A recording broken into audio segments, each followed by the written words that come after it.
మనం కనపరచవలసిన వారమైనా. ఎందుకనంటే దేవుడు ఈ దినం వరకు మనలను సజీవులుగా ఉంచడం అనేటువంటిది ఆయన ఉచితమైన కృప అనే సంగతి మనం గమనించవలసిన వారు ఉన్నాం. అదేవిధంగా కూడి వచ్చిన మీ అందరికీ నా హృదయపూర్వక వందనాలను తెలియజేస్తున్నా. గడిచినటువంటి వాక్యంలో ఎఫెసీ పత్రిక కూర్చున్నటువంటి ఆ పట్టణము, ఆ యొక్క సంఘం యొక్క చరిత్రను మనం చూసి ఉన్నాం. ఎఫెసీ పట్టణ పరిస్థితులు కానీ లేదనంటే ఎఫెసీ యొక్క సంఘ చరిత్ర, ఏ విధంగా అక్కడికి సంఘము ఏర్పడింది, ఏ విధంగా అక్కడ సంఘ పరిస్థితులు ఉన్నాయి, పౌలు ఆ ప్రాంతంలో చేసినటువంటి పౌలు గారు ఆ ప్రాంతంలో చేసినటువంటి పరిచర్య గురించి మనం మాట్లాడుతున్నాం. ఇప్పుడు మనం ఎఫెసీ పత్రిక ద్వారా దేవుణ్ణి ఎరుగుట, దేవుణ్ణి మనం ఎరగవలసిన వారు విన్నాం. దేవుణ్ణి మనము తెలుసుకోవడం కంటే ఎరగడం అనేటువంటి గొప్ప మాట. తెలుసుకోవడం కంటే గొప్ప మాట ఎరగడం. ఇదందరికీ బాగా తెలిసినటువంటి విషయమే. దేవుణ్ణి మానవుడు ఎరుగుట మానవుడికి ఎంతో ధన్యకరమైనటువంటి విషయం అది. ఎందుకంటే ఈ భూమి మీద దేవుణ్ణి ఎరగకుండా ఉండడం అనేటువంటిది ఎంత ప్రమాదమో, దేవుణ్ణి తెలుసుకున్నట అంతే ఆశీర్వాదకరం. మనం ఏదన్నా చెయ్యాలని అనుకోండి, భూమి మీద జీవించాలని అనుకోండి, లేదంటే దేవుణ్ణి ఆరాధించాలి, దానికి మూలము దేవుణ్ణి ఎరుగుట. దేవుణ్ణి ఎరుగుటకే మనం ఎక్కువ సమయాన్ని భూమి మీద కేటాయించాలి, దేవునితో కలిసి నడుగుతాం. ఎందుకంటే హాను కూడా బైబిల్లో చెప్పబడినట్లుగా దేవునితో ఏం చేశాడు? నడిచాడు. దేవునితో నడవడం మరెవరితో నడవడం కంటే ఉన్నతమైంది. ఎందుకు దేవునితో నడవడం ఉన్నతమైందంటే ఈ భూమి మీద ఆయనకంటే గొప్పవాడు ఇంకొకరు లేడు కాబట్టి. దేవుడి కంటే గొప్పవాడు ఎవరున్నారు ఈ భూమి మీద? ఎందుకంటే అబ్రహాంతో ఉన్నప్పుడు ఆయన ఏమంటాడనంటే, నా తోడని ప్రమాణం చేశాడు ఆయన. ఎందుకంటే ఆయనకంటే గొప్పవాడు. మనం ఎవరికన్నా ప్రమాణం చేసేటప్పుడు ఫలానా వాడు తోడని ప్రమాణం చేస్తూ ఉంటారు, కానీ దేవుడట తన తోడని ప్రమాణం చేశాడట. తనకంటే గొప్పవాడు ఉంటే ఆ విధంగా ప్రమాణం చేసి ఉండేవాడు, కానీ తనకంటే గొప్పవాడు ఇంకెవరూ లేరు.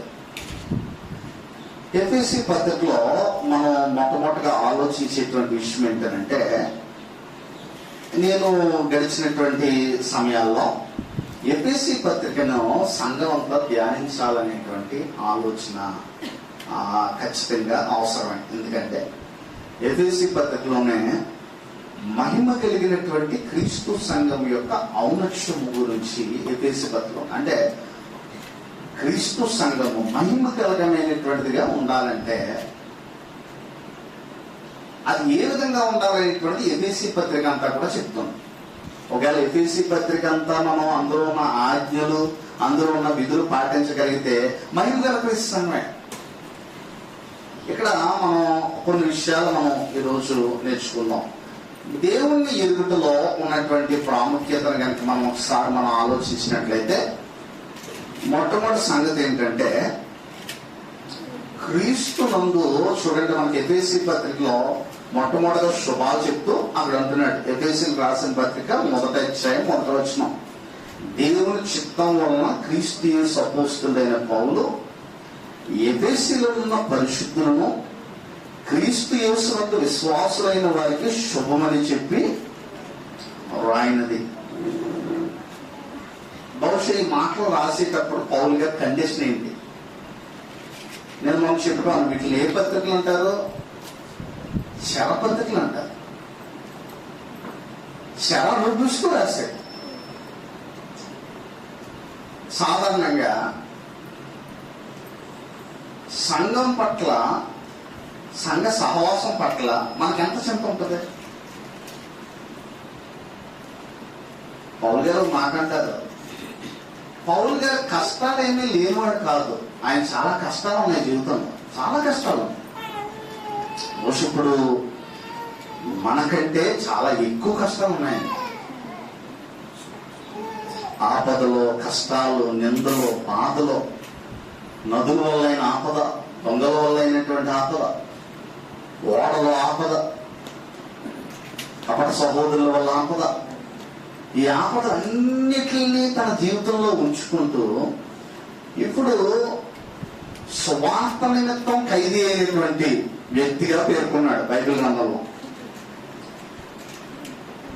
చూడండి, చాలా సందర్భాల్లో ఏమంటుంటాడనంటే క్రీస్తు యేసు ఖైదీనైన నేను అనే మాట వాడుతుంటాడు. క్రీస్తు యేసు కొరకు ఏమనిపించాడు? ఆయన ఖైదీని అనిపించాడు. ఈ ఖైదీలో ఉంటూ దేని కొరకు ఆలోచిస్తున్నాడు? సంఘం కొరకు ఆలోచిస్తున్నాడు. ఇది ఎంత ఉన్నతమైనటువంటి విషయం. ఈ రోజున సంఘం అనేటువంటిది మన జీవితమా, లేదంటే జీవితం ఒక భాగంగా చూస్తున్నాము మనం సంఘాన్ని, ఆరాధనని, లేదంటే సహవాసాన్ని? ఈరోజు నేను అందరినీ ప్రశ్న అడుగుతున్నాను. చర్చ్ నీ జీవితంలో ఒక పార్టా, లేదంటే చర్చ్ కొరకు నువ్వు జీవితాన్ని ఇస్తున్నావా? భోజనం ఎలా చేస్తామో, డ్యూటీకి ఎలా వెళ్తామో, లేదంటే ఇంట్లో కొన్ని పనులు ఎలా చేస్తామో, చర్చ్ కూడా అందులో ఒక పని. నో. ఈ భూమి మీద నిత్యం ఉండేది ఏంటి? సంఘం. మనం పాట పాడతాం, జీవించినాడు సంఘము కొరకు. సంఘం కొరకు జీవించడం అంటే ముఖ్యంగా క్రీస్తు కొరకు జీవించడం అంటే ఉన్నతమైన. సో ఇక్కడ విషయం ఏంటంటే పౌలు క్రీస్తు కొరకు జీవించాడు, ఉన్నతంగా జీవించాడు. క్రీస్తు కొరకు ఎంత ఉన్నతంగా జీవించాడంటే శుభమని చెప్పి రాస్తాడంటే, అసలు మీరు ఆలోచించినారు ఆయన ఏ కండిషన్ లో ఉన్నాడు శుభమని చెప్పి రాయడానికి? తన వ్యక్తిగతమైనటువంటి విషయం ఎలా ఉన్నప్పటికీ తన సంఘం కొరకు ఆలోచించేటువంటి గొప్ప త్యాగవంతుడు పౌలు. వ్యక్తిగతంగా శరీరానికి గాయాలు ఉన్నాయి, వ్యక్తిగతంగా ఆయన ఎక్కడున్నాడు? ఖైదీలో ఉన్నాడు. కానీ ఇప్పుడు ఎవరి కొరకు ఆలోచిస్తున్నాడు? కొలస్సీ పత్రికలో ఇదే మాట ప్రస్తావించాడు. కొలస్సీ పత్రిక కూడా చెరలో ఉండే రాశాడు. చూడండి ఒకసారి, కొలస్సీ పత్రికలో ఇదే విషయాన్ని ఆయన ప్రస్తావించడం అనేటువంటి జరిగింది. కొలస్సీలకు రాసిన పత్రిక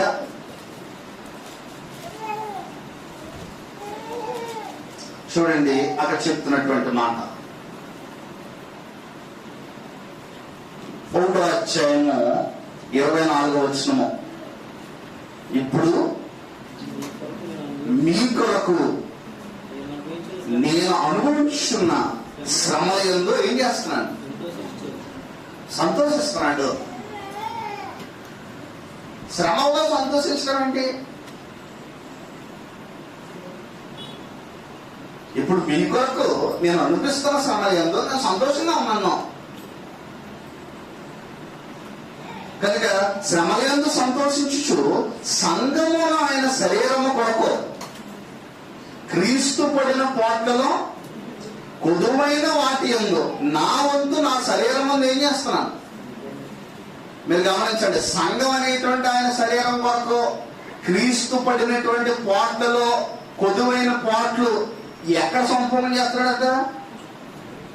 శరీరం అందు. అంటే శరీరం సంపూర్ణం చేయడం అంటే కలిగే దెబ్బలు. సువార్తకి వెళ్తే కొడతారు, సువార్త వెళ్తే యేసుక్రీస్తు ప్రభువుని ఒకవేళ నమ్ముకొని యేసుక్రీస్తు ప్రభువారిని ఒకవేళ జీవితంలో వారి ప్రభువుగా ప్రతిష్ఠించడానికి దేవుని యొక్క వాక్యాన్ని ప్రకటించినప్పుడు శరీరానికి ఎన్నో దెబ్బలు అవుతాయి. అందుకంటున్నాడు నా శరీరం ఉందా సంపూర్ణ చేస్తున్నా. క్రీస్తు ఎలాగైతే శిలువ మీద చనిపోయాడో ఆయనంతరం చేయలేదు, కానీ ఇప్పుడు సంఘం విస్తరించడానికి నా శరీరాన్ని ఉపయోగిస్తున్నాను. ఎందుకంటే అది ఒకవేళ దెబ్బల కన్నా పర్లేదు, సంఘం మాత్రం ఎదగాలి. ఈరోజు ఇలాంటి త్యాగము సంఘంలోంచి రావాల్సినటువంటి అవసరం. ఒక విషయం ఏంటంటే, మనం సంఘంగా కూడుకుంటున్నటువంటి మనం ఆదివారం ఆరాధన, లేదంటే శుక్రవారం బైబిల్ తరగతి, ఇవి రెండే మన జీవితంలో బాగానే ఉండకూడదు. ఒకరికొకరు ఆలోచించగలిగేటువంటి వారమే ఉండాలి. బైబిల్ గ్రంథంలో ఏముందనంటే, యేసు క్రీస్తు ప్రభు కింద మనం ఒక విషయాన్ని మనం గమనిద్దాం. ఏంటి ఆ విషయం అంటే, ఒక క్రీస్తు సంఘంలోకి రావాలని అంటే ఎవరు కొనుక్కోవాలి? క్రీస్తు కొనుక్కోవాలి. ఎవరు రక్తంతో కొనుక్కున్నాడు? అది క్రీస్తు రక్తంతో కొనుక్కున్నాడు. ఇప్పుడు మనందరం ఒకటి గమనించాలి, క్రీస్తు రక్తము వలన మనం ఈ సంఘంలోకి వచ్చాం కాబట్టి ఇప్పుడు ఎక్కువ ఎవరిని ప్రేమించాలి? మనం నిన్ను ఎవరు రక్షించాలి భూమి మీద? మీరు గమనించండి, ఈ భూమి మీద నేను రక్షించింది ఎవరు? పాపాల నుంచి క్రీస్తు ప్రభు కదా. నేను క్షమించింది ఎవరు? క్రీస్తు ప్రభు. నీకు ఈ భూమి మీద ఆశీర్వాదాలు ఇచ్చేది ఎవరు? క్రీస్తు ప్రభు. నువ్వు చనిపోయిన తర్వాత కూడా నీకు ఒక పునరుద్ధానం ఉందని చెప్పింది ఎవరు? క్రీస్తు ప్రభు. ఇప్పుడు క్రీస్తుని ఎంత ప్రేమించాలి మనం? బైబిల్ గ్రంథంలో చూద్దాం. ఇప్పుడు చదవబడినటువంటి వాక్య భాగానికి ముందు భాగంలో మీరు చూడండి, ఎఫెసీయులకు రాసిన పత్రికలోనే ఒక చక్కని మాట అక్కడ మనకు కనబడుతుంది. ఏంటంటే 2వ వచనంలో, మన తండ్రి అయిన దేవుని నుండి ప్రభు అయిన యేసుక్రీస్తు నుండి మీ కృపయు సమాధానమును కలుగునుగాక. 3వ వచనం అంటున్నాడు, మన ప్రభు అయిన యేసుక్రీస్తు యొక్క తండ్రి దేవుడు స్తుతింపబడునుగాక. ఇక్కడ చక్కని మాట వాడబడింది, యులేగటస్ అనేటువంటి గ్రీక్ పదం వాడబడింది. ఇది దేవునికి మాత్రమే సంబంధించిన పదం. ఎందుకు స్తుతించబడిన కాకైనా ఎందుకు స్తుతించాలి దేవుణ్ణి? దేవుని మనం ఎందుకు స్తుతించాలి? ఇది దేవుడికి మాత్రమే వాడబడిన పదం అంట. దేవుణ్ణి మనం స్తుతించట్లో నిజంగా ఆత్మ సంబంధమైన ఆశీర్వాదాల కోసం దేవుణ్ణి ఎంతమంది స్తుతిస్తున్నారు? నిజంగా పాప క్షమాపణ దేవుడు ఇచ్చినందుకు ఎంతమంది నిజంగా హ్యాపీగా ఉన్నారు? ఎన్ని కష్టాలున్నా నాకంటూ ఒక జీవితం పరమంగా ఉందని ఒక పరలోక సంబంధమైన ఆనందం ఎంతమంది ఉంది? మన ఆనందాలు ఎప్పుడు భూ సంబంధమైనవేనా? అయితే అవి ఎదురు పోతాయి. నీవు ఒక ప్రశ్న అడుగుతున్నాను, ఎక్కువ ఎందు గురించి ఆనందిస్తున్నావు జీవితంలో? ఎక్కువ ఆనందం ఎప్పుడు కలిగింది నీ జీవితంలో? నా జీవితాలు ఎక్కువ సంతోషం, మనం నిజంగా ఎక్కువ సంతోషం ఎందుకు కలిగి ఉన్నాం? అసలు అత్యధికమైన సంతోషానికి కారణం ఏంటి? ఇక్కడ పౌలు దేవుడు అదే అంటున్నారు, దేవుడు స్తుతించబడిన గాక. ఎందుకు అంటే అక్కడ అంటున్నాడంటే సంతోషముతో సెలబ్రేట్ చేసుకున్నట అనేటువంటి గ్రీక్ మూలం నుంచి వచ్చింది. సంతోషం. ఇప్పుడు సెలబ్రేషన్ ఎందుకు చేసుకుంటారో చెప్పండి. జనరల్ గా ఎవరికైనా ఉద్యోగం వచ్చింది అనుకోండి, ఒక ప్రభుత్వ ఉద్యోగం, ఎంత సెలబ్రేట్ చేసుకుంటాడు? లేదంటే ఏదో అనారోగ్యం ఉంది, అది తగ్గిపోయింది దేవుని కృపను బట్టి, ఎంత ఆనందిస్తాడు? లేదంటే ఏదో ఎప్పటి నుంచో అనుకుంటున్నారు పని గురించి మీరు, అది సక్సెస్ అయింది, ఎంత ఆనందిస్తారు? అవన్నిటికంటే ముఖ్యమైన పాపక్షమాపణ అంట. అవన్నిటికంటే ముఖ్యమైనది ఏంటి? నీవు భూమి మీద ఎన్ని సక్సెస్ అయినా పాపక్షమాపణ కనుక లేకపోతే మన ఆనందం తాత్కాలికమైనవి అవన్నీ. బిడ్డల కోసం చాలా మంది తల్లిదండ్రులు ప్రార్థన చేయమని అడుగుతారు. అందులో ఉత్తమమైన కోరిక ఏంటంటే వారు రక్షణ పొందాలని కోరుకోవడం అత్యంత ఉన్నతమైన కోరిక. ఒకవేళ దానికంటే ఉన్నతమైనది ఇంకోటి ఏదన్నా ఉందా వాళ్ళ జీవితాల్లో? రక్షణ కంటే ఉన్నతమైనది ఇంకోటి ఏదన్నా ఉందా? ఇక్కడ అదే అంటున్నాడు, క్రీస్తు యేసునందు అదే అంటున్నాడు. ఏమంటున్నాడంటే ఎఫెసీయులకు రాసినటువంటి పత్రికలోనే మనం మళ్ళా ఈ ఫ్యామిలీ చూడండి అక్కడ అంటున్నాడండి, మన ప్రభువైన యేసుక్రీస్తు యొక్క తండ్రి యొక్క దేవుడు స్తుతింపబడిన గాక. ఆయన క్రీస్తునందు పరలోక విషయముల్లో ఆత్మ సంబంధమైన ప్రతి ఆశీర్వాదమును మనకేం చేశాడు? All spiritual blessings are in Christ. ఆత్మ సంబంధమైన ప్రతి ఆశీర్వాదమును మనకు అనుగ్రహించాడు అంటాడు. ఏంటి ఆత్మ సంబంధమైన ఆశీర్వాదాలు? ఆత్మ సంబంధమైన ఆశీర్వాదాలు గొప్ప, భూ సంబంధమైన ఆశీర్వాదాలు గొప్ప అంటే ఇట్లే చెప్పొచ్చు. ఆత్మ సంబంధమైన ఆశీర్వాదాలు గొప్ప అని. అవి అనుభవిస్తున్నావా? నిజంగా ఆత్మ సంబంధమైన ఆశీర్వాదాలు మనం అనుభవిస్తున్నావా? నేను దేవుడు ఎలాగ ఆశ్రయించాడో చెప్పమంటే మైక్ ఇచ్చి రోజు నా దేవుడు మంచి ఇల్లు ఇచ్చాడండి, నా దేవుడు మంచి ఉద్యోగం ఇచ్చాడండి, మరి ఇవన్నీ ఏదో రోజు పోతాయి. ఉద్యోగం పోతే అసలు మనిషే పోతాడు. మొన్న తిరిగి ఏమైపోతాడు? ఉంటుందా? మనిషి వెళ్ళిపోయినాడు. మనిషితో ఉన్నాయి ఎందుకుంటే ఒక అయ్యి ఉన్నా మనం ఉన్నాం కదా. కానీ దానికంటే విలువైన ఏమున్నాయి?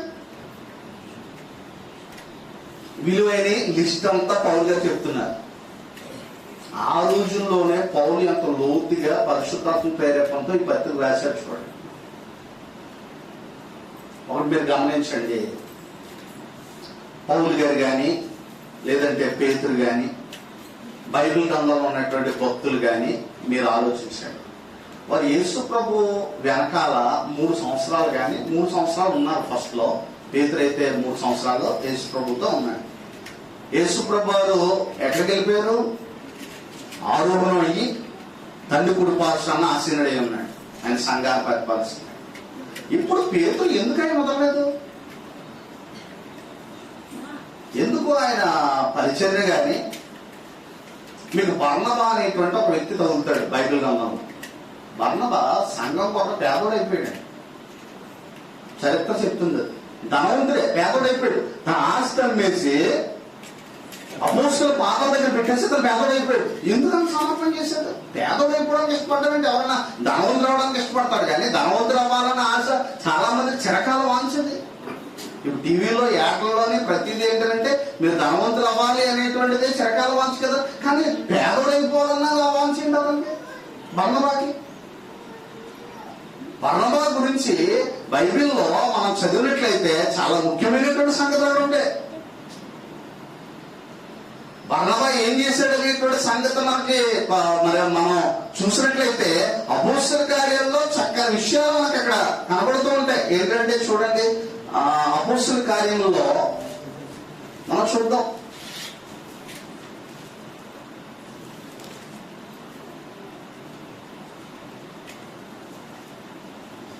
చూడండి అక్కడ ఏం చేశాడో చూడండి.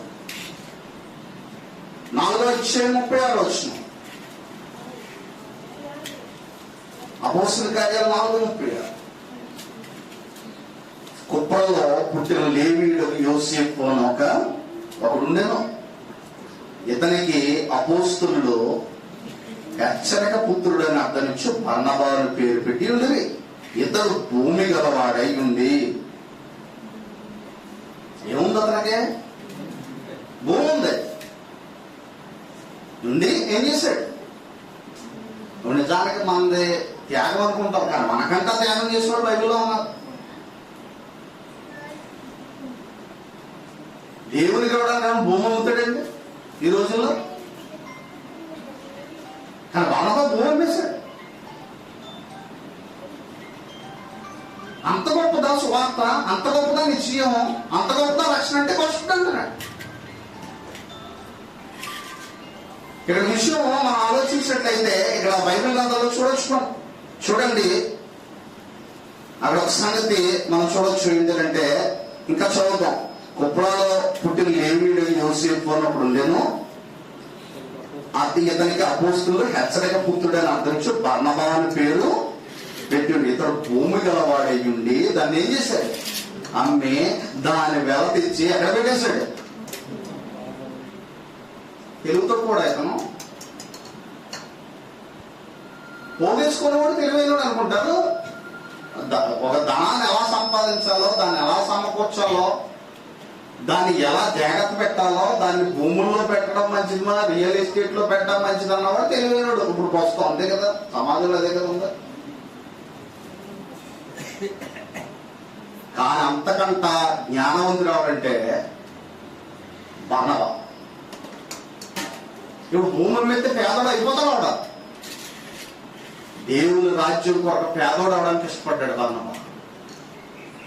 ఎంత ఉన్నతమైన పని చేశాడో చూడండి. ఆ రోజుల్లో ఎంత త్యాగము. ఇదంతా ఎందుకు చేశాడంటే వారి జీవితాల్లో ఈ భూ సంబంధమైనటువంటి సౌకర్యవంతం కంటే కూడా ఏది గొప్పదని వారు తలంచారు? దేవుని రాజ్యము, దేవుని యొక్క సన్నిధి, నిత్యము ఆయన కలిసి ఉండేటువంటి జీవితాన్ని వారి హృదయాల్లో వారు చూసేశారు. అందుకే ఇక్కడ ఇంకా మనం ఆలోచించినట్లయితే బైబిల్ గ్రంథంలో అనేకమైనటువంటి మాటల్లో మనం కూడా ఈ విషయాన్ని చూడగలం. చూడండి, ఇంకా మనం బైబిల్ గ్రంథంలో చూసినట్లయితే బర్నబా మళ్ళా ఏం చేశాడనంటే, ఒకసారి మనం ఆలోచించినట్లయితే కొంతమంది సేవకులను అతను ఏం చేశాడు? ప్రోత్సహించాడు. ఎందుకు ఇంతవారు ఉన్నతంగా సంఘం కొరకు వాడు తమ ధనాన్ని, తమ యొక్క సమయాన్ని ఎందుకు ఇచ్చారు? ఎందుకంటే బర్నబా సువార్తికుడా.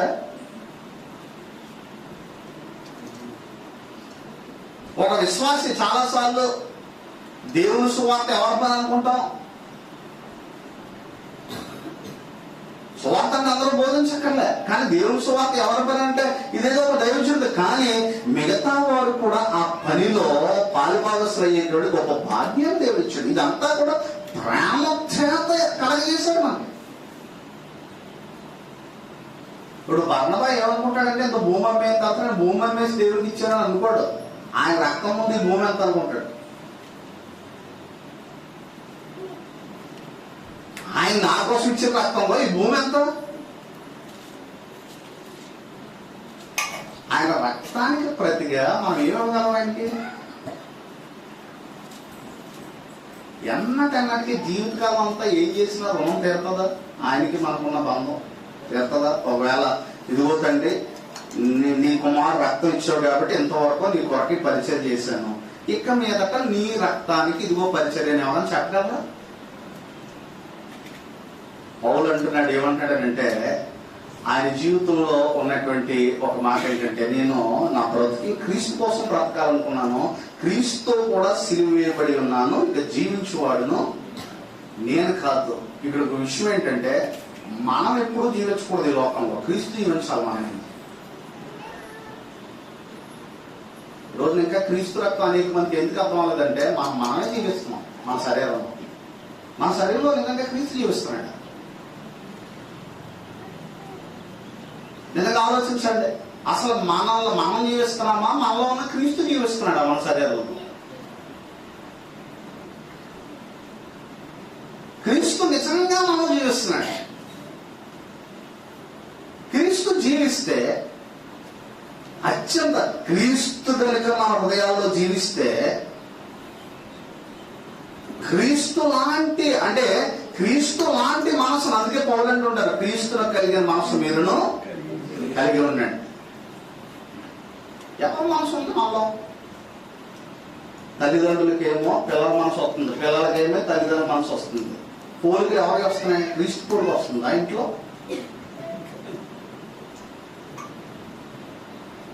తండ్రి కోపం అయితే కుమారుడు కూడా వస్తుంది జీన్స్ని బట్టి.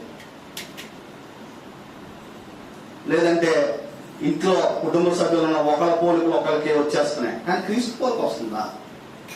క్రీస్తు మనసు వస్తుంది. క్రీస్తు మనసు, నేను నా తండ్రి మనసును సంపాదించడం గొప్ప సంగతి ఏం కాదు, నేను నా తండ్రిలా జీవించడం గొప్ప సంగతి ఏం కాదు, క్రీస్తు లాంటి మనసు నాలో రావాలి.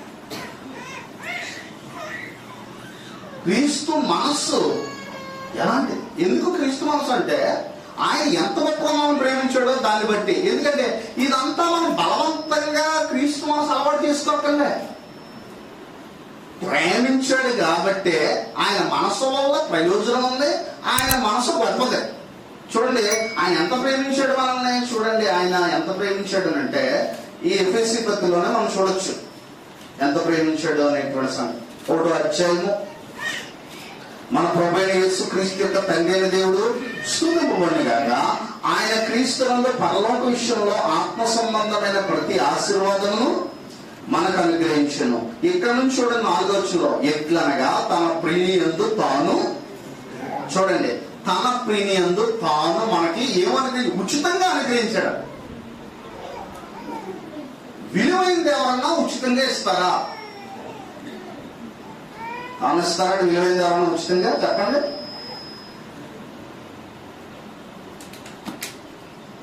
విలువైంది, అత్యంత విలువైంది ఉచితంగా ఇస్తారా? కానీ విలువైంది ఉచితంగా ఇచ్చేశాడు. రెండో విషయం చూడండి, ఇంకా మనం ఆలోచించినట్లయితే, తన కృపామహిమ కీర్తి కలిగినట్లు తన చిత్త ప్రకారమైన దయా సంకల్పము చొప్పున. ఏ సంకల్పం అంటే దయా సంకల్పం అంటే ఆయన మన కొరకు ఇస్తుంది. మీరు గమనించండి, దేవుడు తన చిత్త ప్రకారమైన దయా సంకల్పము చొప్పున దయా సంకల్పం వేశాడట మన కొరకైనా. దయ ఆయన ఆయన ఆయన దయ అలాంటిది, ఆయన కనికరం అలాంటిది. ఇప్పటికీ చాలాసార్లు అనిపిస్తూ ఉంటుంది పరిచర్లో, పర్సనల్ గానే చెప్తున్నా. ఏంటి అంటే, ఎన్నకన్నటికనే దేవుళ్ళలాగా మనం ప్రేమించలేకపోతున్నామే యేసు ప్రభులాగా ఇతరులు.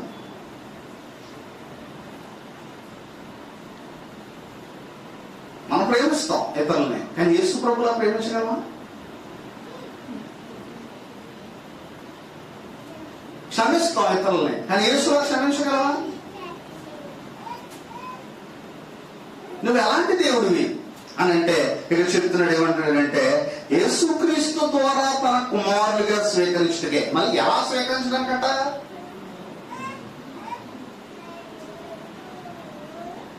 గొప్ప ధనవంతుడింట్లో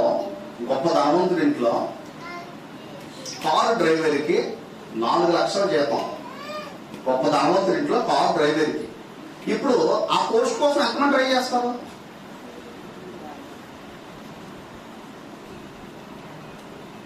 పెద్ద పెద్ద ధనవంతుడింట్లో కారు డ్రైవర్కే కొన్ని లక్షల జీతం. ఎంతమంది ట్రై చేస్తారు ఆ పోస్ట్ కోసం? అదే గొప్ప ఉన్నతమైనది. కొడుకుగా ఉంటే అది ఇంకా ఉన్నతమైనది. ఇప్పుడు దేవుడట తన కుమారుని ద్వారా దోషులుగా స్వీకరించడానికో, పనులుగా స్వీకరించడానికో చేయలేదట, కుమారులుగా స్వీకరించడానికి ఇచ్చాడట. మనం ఎలా స్వీకరించాలనుకుంటున్నాడు ఆయన? ఎప్పుడైనా నేను పలానోడు కుమారుడని అతిశయించావు, కానీ నేను దేవుని కుమారుడని ఎప్పుడన్నా అతిశయించావా? చాలాసార్లు చెప్పుకునేటప్పుడు, మా నాన్న ఫలానా అంటే, మా నాన్న ఎంత యథార్థవంతుడండి, లేదంటే మా నాన్నకి ఎంత ఆస్తి ఉందండి, వాళ్ళు ఫలానోళ్ళు అబ్బాయినే చెప్పుకోవడానికి ఇష్టపడ్డారు. కానీ అంతకంతా ఉన్నతమైనది ఏంటంటే నువ్వు దేవుని కుమారుడివి. ఇది భూలోకస్తులు ఎవరో చెప్పుకోలేదు. భూలోకస్తులు అందరూ వాళ్ళు కేర్ ఆఫ్ అడ్రస్లు ఎక్కడ ఉంటాయి? భూ సంబంధమైన తండ్రులు తల్లుల దగ్గర ఉంటాయి. కానీ కేర్ ఆఫ్ అడ్రస్ ఏంటంటే ఇక్కడ చెప్తున్నాడు ఏమంటే, నువ్వు సన్ ఆఫ్ గాడ్,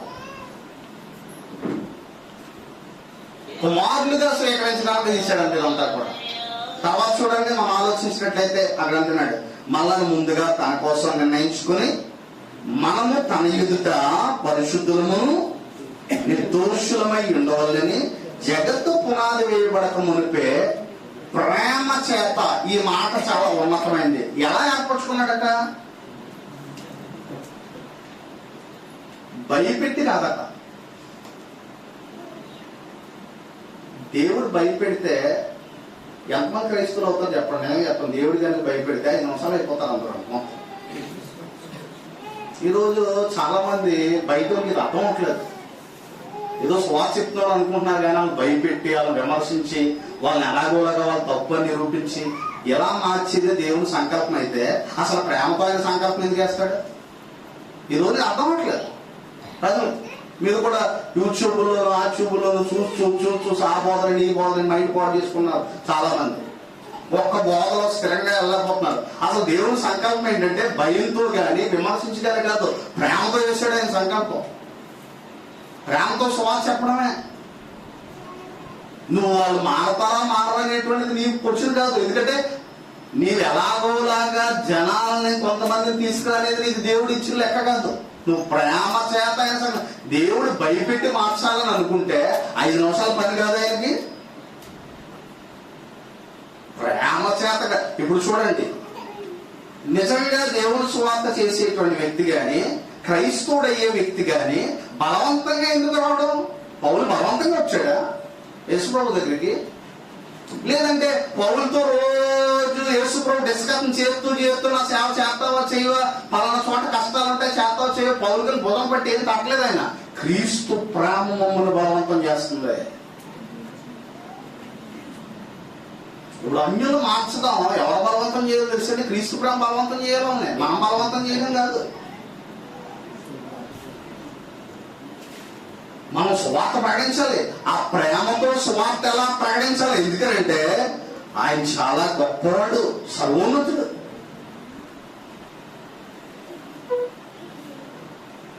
ఆయన ఎలాంటి వాడు? అందుకే ఇక్కడ అంటున్నాడు, ఏమంటాడంటే ప్రేమ చేత ఆయన క్రీస్తులో మనం ఏం చేశాడంటే ఏర్పరచుకున్నాడు. బైబిల్లో ఉన్న అపోస్తులా ఉన్నాడు, బైబిల్లో ఉన్న శిష్యులా ఉన్నాడు, బైబిల్లో ఉన్నటువంటి ఆనాటి క్రైస్తవులు ఉన్నాండి. ఎందుకు ఆనాటి క్రీస్తు సంఘాలు ఏర్పడ్డాయి? ఎందుకు ఇంతమంది క్రైస్తవులు అయ్యారు అంటే దానికి కారణం ఏంటంటే క్రీస్తు ప్రేమకు వారు మొద్దులైపోయారు.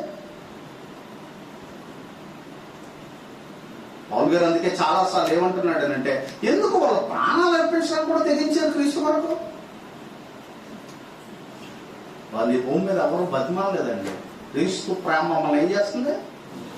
మమ్మల్ని ఎవరో ఎంత బలవంతం చేస్తుందంటే ఆయన కోసం దెబ్బలు తినేంత బలవంతం చేస్తుంది, ఆయన కోసం జైలుకి వెళ్ళేంత బలవంతం చేస్తుంది, ఆయన ఇతరులను క్షమించేంత బలవంతం చేస్తుంది. అంత ప్రేమ మనలో ఉందని చెప్తున్నారు. క్రైస్తవ్యము ఆ రోజు నిజంగా ఆలోచించినట్టయితే స్టెఫన్ మీరు చూడండి. స్టెఫన్ నిజంగా రాళ్లతో కొట్టివేయబడ్డామంటే అది చిన్న శ్రమ కాదండి, అది చాలా చిన్న శ్రమ కాదు. అలాగే స్టెఫన్కి ఎంతో వయసు కూడా ఉండదు. చారిత్రకంగా చూస్తుంటే ఎంతో వయసు ఉండదు తనకు. ఆయన ఏం చేశాడు? రాళ్లతో కొట్టి, పెద్ద పెద్ద రాళ్ళతో కొట్టి.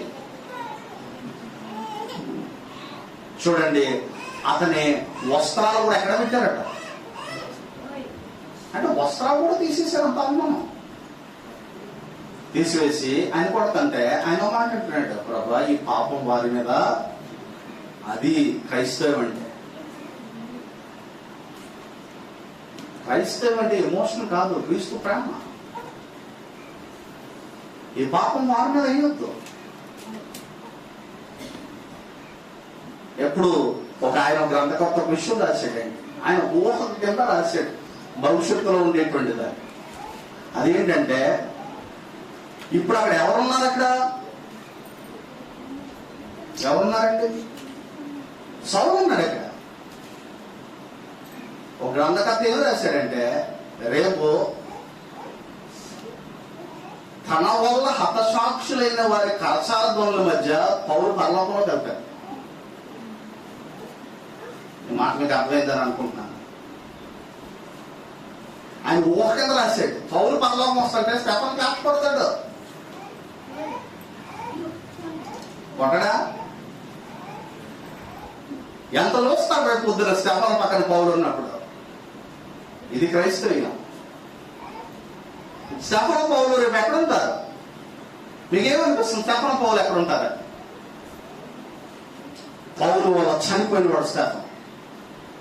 ఇప్పుడు స్టెఫన్ పౌలు ఇద్దరు ఎక్కడుంటారు? ఇక్కడ మరణం వేడి చేయట్లే, మరణం దూరం కాదు.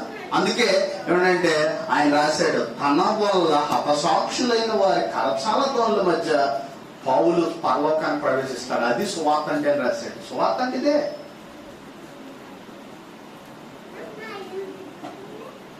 కనుక ఎంతమంది ఆ రోజు 1వ శతాబ్దంలో ఎంతమంది చనిపోయి ఉంటారు పౌరులలో? కానీ దేవుడు ఏర్పరచుకునే మనుషులు చూడండి,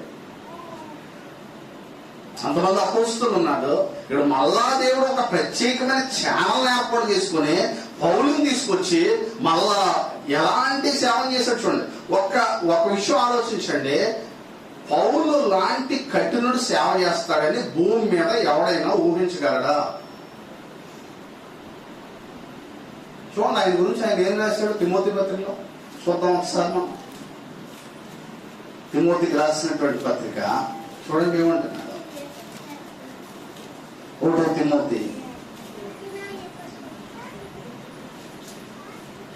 తిమోతికి రాసిన మొదటి పత్రిక 1వ అధ్యాయము 12వ వచనం అండి. 12 చూద్దాం. పూర్వము దోషకుణ్ణి, రెండోది ఎవరిని? హింసకుణ్ణి. దూషించడంతో నేను ఆగలేదు. నేను క్రైస్తవుని దూషించడం కాదు, అక్కడితో ఆగిపోలేదు, హింస కూడా చేశానంటున్నాడు. హింసే కాదు, ఇంకోటి ఏంటి? హానికరుడనైన నన్ను. మొన్న పానాడు వచ్చి దొరగారు అన్నారు. కొంతమంది అంట, అయ్యా చర్చికి రమ్మంటే నేను హానికరుణ్ణండి, నేను చెడ్డోండి అంటారట. అరకుడికి వచ్చి చూపిస్తారట. మీరు ఈ దేశంలో ఎలాంటి వచ్చిన చూపిస్తున్నారా అని అడుగుతున్నాడే. అలా కొడుకు తీసుకెళ్లి, ఇదిగో తిమోతి పత్రిక రాసుకో, నీకోసమే రాయబడింది, ఇదిగో 12వ వచనం చదువు, పూర్వం ఎలాంటి అయినా నిన్ను ఆయన నీ కొరకు రక్తం కాచాడు. పూర్వం దోషకుడును, రెండోది ఏమంటున్నాడండి? హింసకుడు. దూషించడంతో ఆగలేదు, రెండోది హింసించడంతో కూడా ఆగలేదు. హానికరుడనైన నన్ను తన పరిచర్యకు నియమించి నమ్మకమైన వానిగా ఎంచినందుకు నన్ను బలపరిచిన మన ప్రభు అయిన యేసు క్రీస్తుకు నేనేమై ఉన్నాను?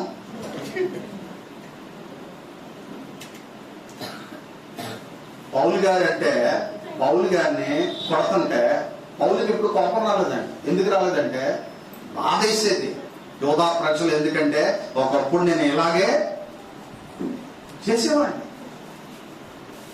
ఎంతకన్నా దారుణంగా హింసించాను. ఇప్పుడు అవన్నీ ఎవరి మీద వచ్చేప్పుడు తగినదే నాకిది.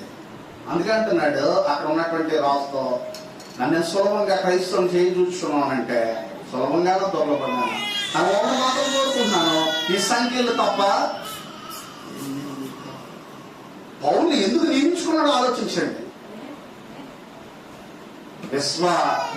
బాగా ముఖ్యంగా ఆలోచించినట్లయితే ఆ రోజు పౌలు దర్శనంలో ఎక్కడికి వెళ్తుంటే దర్శనంలో కనపడి మాసిదోనియా ప్రజల్లో రక్షించమని ఏం చేశానంటే, మాసిదోనియా ప్రజలు రక్షించమని కేకలేస్తే పౌలు ఎక్కడికి వెళ్ళాడు? మాసిదోనియా వెళ్ళాడు. మాసిదోనియా ఎలాంటి ప్రాంతం మనం బైబిల్లో చూస్తాం. వారు కడుపేదలైనను వారి దాతృత్వం ఎలా విస్తరించింది అంటాడు, బహుగా విస్తరించింది. ఇప్పుడు మాసిదోనియా యొక్క చరిత్ర హిస్టరీలో మాసిదోనియా అమెరికాకి లింక్ ఉంది. అమెరికా ద్వారా ప్రపంచం అంతా సువార్త దేవుడు ఈనాడు చేశాడు. ఇక్కడ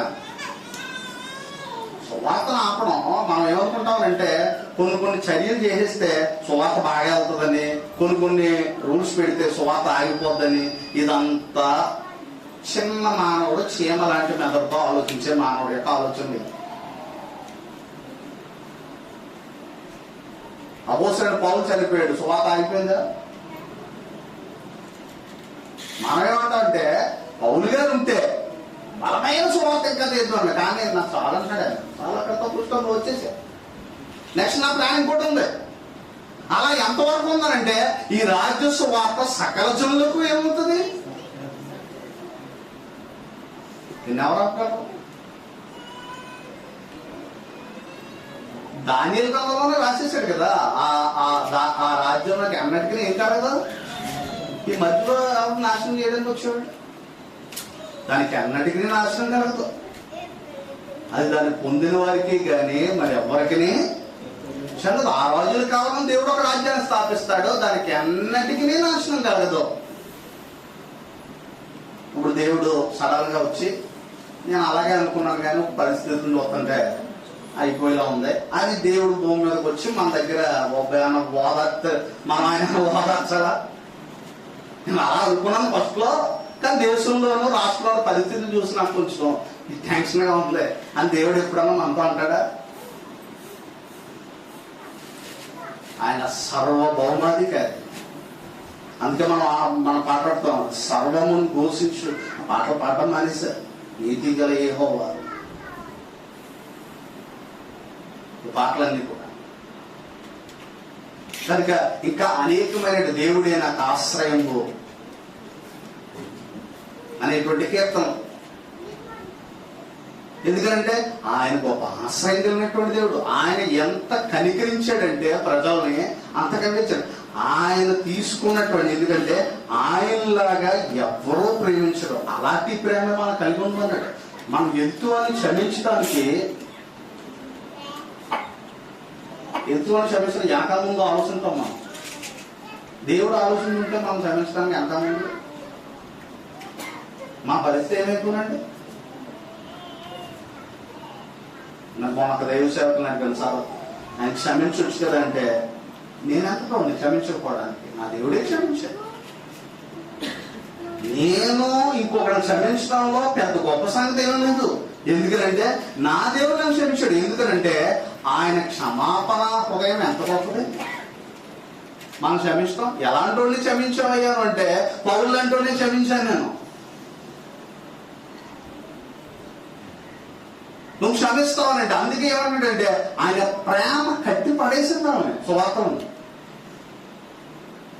ఇంకా చూడండి మీరు కనుక ఆయన ప్రేమ క్షమను, ఇక్కడ ఒక మాట మనకు చక్కగా చెప్పబడింది. ఎందుకంటే ఎఫెసీ పత్రికలోనే ఇక్కడ చెప్పబడింది ఏంటంటే, ముందుగా తన కోసం నిర్ణయించుకొని మనం తన ఎదుట పరిశుద్ధులను నిర్దోషమైన జగత్తు పునాది వేయబడక ముంపే ప్రేమ చేత ఆయన క్రీస్తులో మనం ఏర్పరచుకున్నాడు. 7వ వచనం అంటున్నట్టు ఏమన్నాడంటే, దేవుని కృప మహదైశ్వర్యుని బట్టి ఆ ప్రీతియందు ఆయన రక్తం వల్ల మనకు విమోచనము, అనగా మన అపరాధములకు క్షమాపణ. ఎవరన్నా ఇంతటి గొప్ప కరుణాన్ని చేయగలరంటే దేవుడు ఎంత గొప్పవాడు అనేటువంటి. దేవుడు కరుణ గల దేవుడు. ఎందుకు కరుణ గల దేవుడు అంటే, ఇక్కడ మీరు ఒకసారి చూడండి, మీకా గ్రంథము 7వ అధ్యాయము 18వ వచనంలో చూడండి. మీకా గ్రంథం 7:18లో, మీకా గ్రంథము 7వ అధ్యాయము 18వ వచనం అండి. చూడండి, అక్కడ మనం చదువుకుని ముగించుకుందాం. తన స్వాస్థ్యములో శేషించిన వారి, మీకా గ్రంథము 7వ అధ్యాయము 18వ వచనం.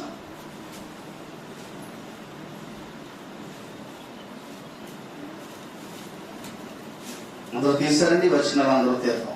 తన స్వాస్థ్యములో శేషించిన వారి దోషమును పరిహరించి వారు చేసిన అతిక్రమముల విషయమే వారిని క్షమించు దేవుడు అయిన నీతో సమమైన దేవుడు ఉన్నాడా? ఉన్నాడా? మానవుడి క్షమాపణకే దేవుడి క్షమాపణకే తేడా ఉందా లేదా చెప్పండి. క్షమించడం అనేది దేవుడికి మానవుడికి ఒకటే పదం వాడబడింది, కానీ దేవుడి క్షమాపణకే మానవుడి క్షమాపణకే చాలా వ్యత్యాసం ఉంది. ఇక అదే అంటున్నాడండి. ఏమంటున్నాడు అంటే, ఆయన కనికరము చూపుట యందు సంతోషించువాడు కనుక నిరంతరము ఏం చేయడు, కోపం ఉంచుకో. మానవుడిగా మనకు కొన్ని ఎమోషన్లు ఉంటాయి. ఏదన్నా ఎవరైనా తప్పని చేశాడు అనుకోండి, ఆయన శిక్ష కరెక్ట్ అనుకుంటున్నాం. కానీ దేవుడు ఏమో అది మోడమోస్ కరెక్ట్ అనుకుంటాడు, అని క్షమిందామని ఆయన అనుకుంటాడు. మనం ఏంటంటే, అబ్బాబ్బే అలా చూడు ఉండడానికి వీల్లేదంటాం మనం. ఎందుకంటే మన ఎమోషనల్ ఫీలింగ్స్ అవి. కానీ దేవుడు ఏమనుకుంటున్నాడు? మీరు బైబిల్ గ్రంథంలో చూసినట్లయితే అసలు చాలాసార్లు యోనా గ్రంథం చదివినప్పుడు దేవుడు మహాప్రేమ మనకు అర్థం. యోనాను దేవుడు ఎక్కడికి వెళ్ళమన్నాడండి? మీకు అందరికీ తెలుసు, యోనాను దేవుడు ఎక్కడికి వెళ్ళమన్నాడంటే నినివే వెళ్ళమన్నాడు. కానీ యోనా ఎక్కడికి వెళ్తున్నాడు? తర్షీషు వెళ్ళిపోతున్నాడు. ఎందుకు వెళ్ళిపోతున్నాడు తర్షీషు? భయపడా? ఎందుకు వెళ్తున్నాడు? అసలు యోనా నినివే వదిలిపెట్టి తర్షీషు వెళ్ళడానికి గల కారణం ఏంటి? ఆయన ప్రాణం తట్టుకోలేకపోతున్నాడు. ఒక్కడిని దేవుడు క్షమిస్తే ఈ మానవ హృదయం తట్టుకోవాలని క్షమించేస్తాడైనా. ఆయన దగ్గరకు వచ్చి పాపం ఒప్పుకున్న వాడిని ఆయన క్షమించకుండా ఉండగలడా ఆయన?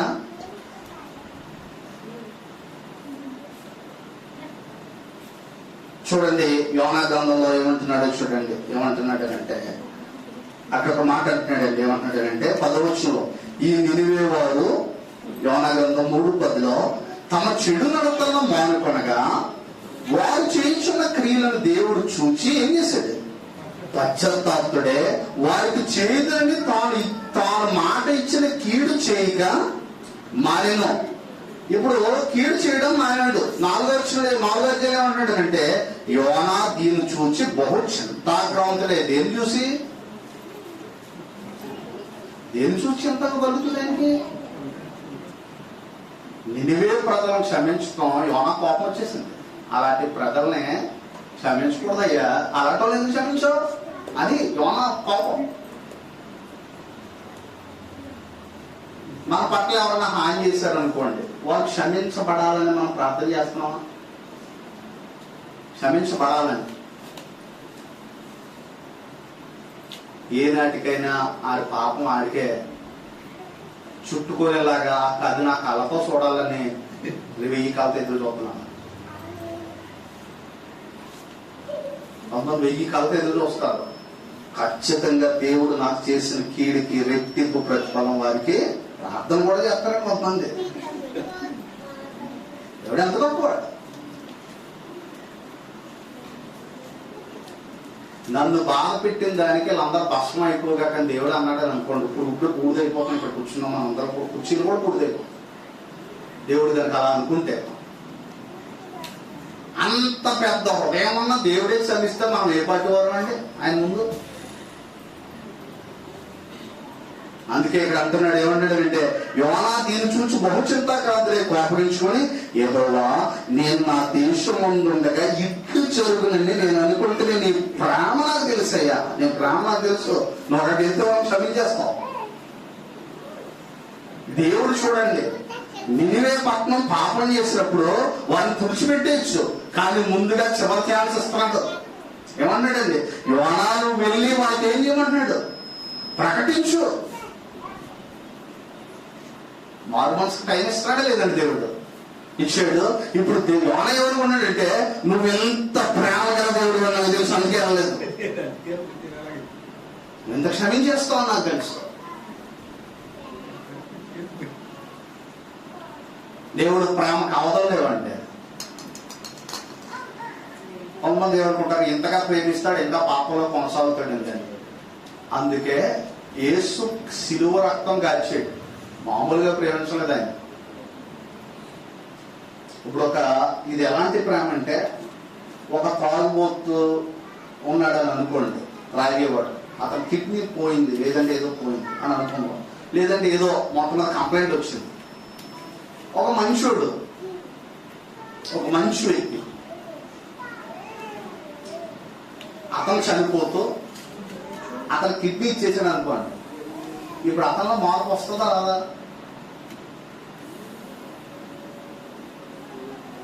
చూడండి, నీవు నాకు ఎప్పుడైనా ఇలా అనగలరా? ఒక హాస్పిటల్లో, బాబు నువ్వు చక్కగా బ్రతకాలనే ఇది నేను దానం చేస్తున్నాను, నువ్వు బాగా బ్రతకాలనే ఇది నేను దానం చేస్తున్నాను, ఇదిగో నేనేమైపోతున్నాను, చనిపోతున్నాను. అప్పుడు ఎవరన్నా మనస్సాక్షి ఉన్నటువంటి వ్యక్తి నువ్వు నాకు దానం చేసినా నేను ఇలాగే బ్రతుకుతాను అని అనగలరా మనస్సాక్షితోటి?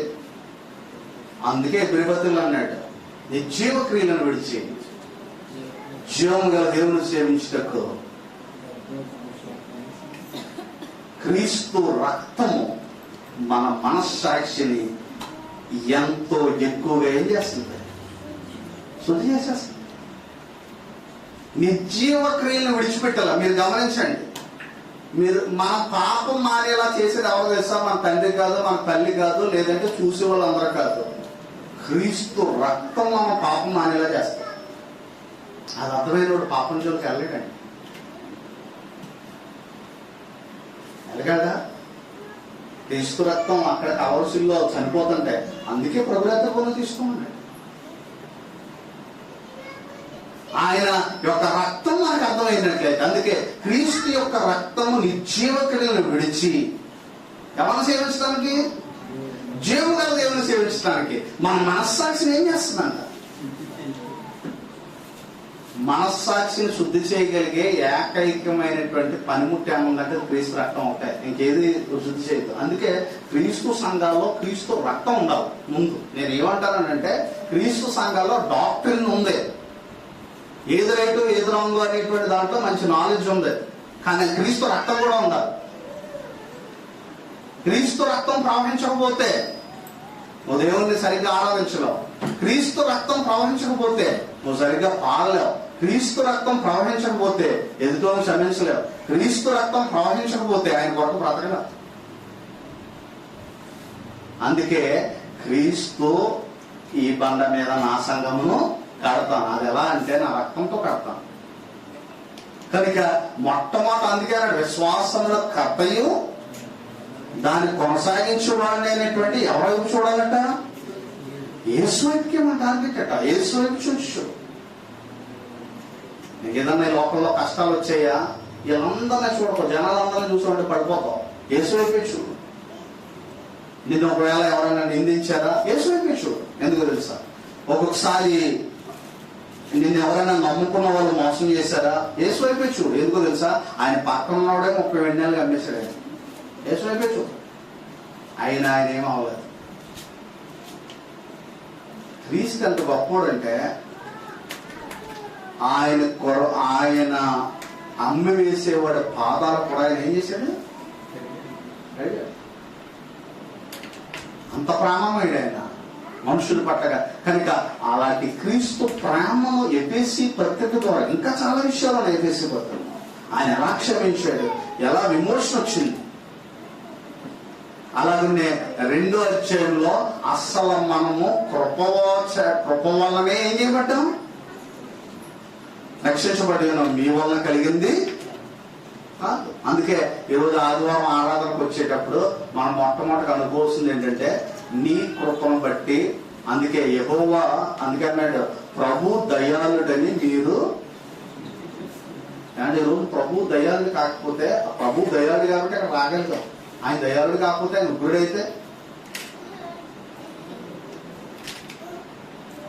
పాపం చేసేవాడిని అంత దూరం నుంచే పాపంలో పడేసి ఉంటే అక్కడ రాగాలి ఆయన దగ్గరికి. ప్రభు దయాళుడట. కనుక ఏం చేస్తున్నాడంటే ఆ దయ, ఆ కరుణ మనుషులు మార్చేస్తున్నాయి. మనం మార్చగలిగేటువంటి పవర్ క్రీస్తు రక్తానికి ఉంది. అదే అందుకే అన్నాడు, నేను సిలువ వేయబడి యేసు క్రీస్తును తప్ప మరి దేనిని మీ మధ్య నేను ఎరపొందిన పౌలు అన్నాడు.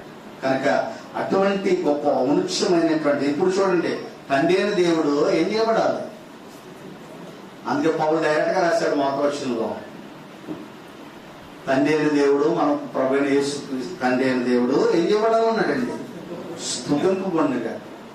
ఇప్పుడు మనం ఇంతవరకు విన్నాం ఈ మాటలను బట్టి. ఆయన స్తుతించబడాలి, అక్కడ వద్దండి, స్తుతించబడాలి. అందువల్లనే మనం ఆరాధన కూడుకుంటున్నాం. అది మనం ఎప్పటికీ మర్చిపోకూడదు. ఆయన స్తుతింపబడవలసిన దేవుడు. ఎవరు స్తుతించగలరంటే ఈ క్రీస్తు రక్తమును అనుభవిస్తున్న వాడు ఆయన స్తుతించకుండా ఉన్నాడు. కాబట్టి క్రీస్తు రక్తము మనలను మరింత ఉన్నతమైనటువంటి ఆధ్యాత్మిక జీవితంలో నడిపించాలని మనం ప్రార్థన చేద్దాం. అందరికీ వందనాలు.